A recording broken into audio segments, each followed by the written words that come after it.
Kuna hao wasichana wanaonekana kuchimba kaburi ili wamzike mwenzao ambaye alifariki kwenye mikono yao. Hawa ni Deborah, Jennifer na Rose. Wote ni wanafunzi hao na wamefanya hivi kwa ajili ya pesa tu. Sasa ilikuwaje hadi Anita mwenzao akafariki? Deborah leo alikuwa analia kishenzi yani. Anita akamkuta na hakuelewa tatizo ni nini. Debbie akasema amepokea simu kutoka nyumbani, ameambiwa kuwa mzee wake anaumwa sana yani, na inahitajika milioni 1 ili akafanyiwe upasuaji. Kilichokuwa kinamtesa zaidi, hajui ni wapi hiyo pesa ataipata ili wakamtibie mzee wao. Anita akamwambia kila kitu kitakuwa sawa tu. Basi ni kilio tu pale. Upande pili Rose na Jennifer, hawa kazi yao kubwa ni kutoroka shuleni na kwenda kudanga mtaani. Sasa leo wamepokea simu ya mteja mmoja hivi, akawaambia kuwa wanapaswa wampeleke Anita, halafu atawalipa kama milioni 5 hivi.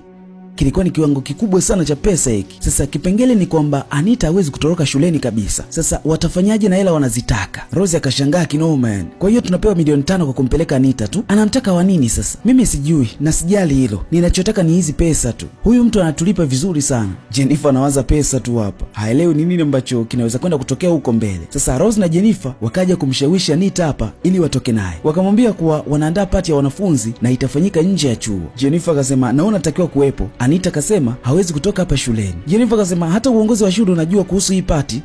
Okay. Nikamuulize principal, ndio? Jennifer kasema hapana, tutamwambia mambo yakikaa sawa. Wala tusijali kabisa. Rose akasema nilijua tu hawezi kukubali huyu. Nitapambana. Nazitaka sana zile pesa. Deborah mawazo ni mengi sana unaambiwa. Hata chakula kipandi kabisa. Rafiki yake Anita akabaki ajue amsaidie vipi mshikaji wake. Huku Rose na Jennifer wanawaza wanaume tu. Wakati wanaongea hapa, Deborah alikuwa anawasikiliza ise. Jennifer kawa amemuona. Ikabidi amuite kwa sababu wao ndo masini hapa shule. Sasa wakati wanazungumza, Deborah kawaomba kama vipi ajiunge kwenye kundi lao. Mzee wangu anaumwa sana, nahitaji milioni 1 na sijui pa kuipata. Niunganisheni kwenye kundi lenu basi, sitaki afariki. Umekosea njia wewe, sisi hatujui hayo mambo, hatujui tunaongea nini. Toka hapa, niunganisheni na watu ambao huwa mnaenda kuwaona. Rose akasema sisi hatuhusiki na unachokisema wewe, ondoka hapa, la sivyo nitakuadhibu vibaya. Deborah alipotoka, Jennifer akapata wazo hapa, akasema wanaweza kumtumia Deborah ili kumpata Anita na wakatimiza lengo lao aisee. Sasa Deborah akamfikishia taarifa za kutaka kufanya umalaya rafiki yake Anita. Anita akamwambia haupasi kufanya hivyo. Deborah akasema nisipofanya hivyo mzee wangu nitampoteza. Akawa anaona ni rahisi sana yani kama kucheza mapiano. Anita akasema hapasi kufanya hivyo, asubiri miujiza ifanyike. Basi Debbie anaelewa sasa. Anataka kujiunga na kundi la kutoroka usiku tu shuleni aenda akajiuza ise. Mida fulani hivi Jennifer akakutana na Deborah. Jennifer akamuuliza, "Ulisema unaweza kufanya chochote upate pesa, si ndio?" "Ndio, naweza senior." Jennifer akamwambia, "Nataka kumshawishi Anita atoroke chuo Jumapili." "Anita hawezi kutoroka. Nataka kumshawishi sasa ili tupate pesa ambayo wewe unaitaka kwa ajili ya matibabu ya mzee wako. Na ukifanikisha tu nakupa hiyo milioni 1. Deborah kaona hii mbona miujiza sasa. Kwani unataka Anita atoke? Kuna mtu anataka kuongea naye. Deborah kashindwa kabisa kuelewa. Yaani kuongea naye tu ananipa milioni 1. Yaani Anita atoke ndani aende akaongee na huyo mtu bila tatizo lolote. Milioni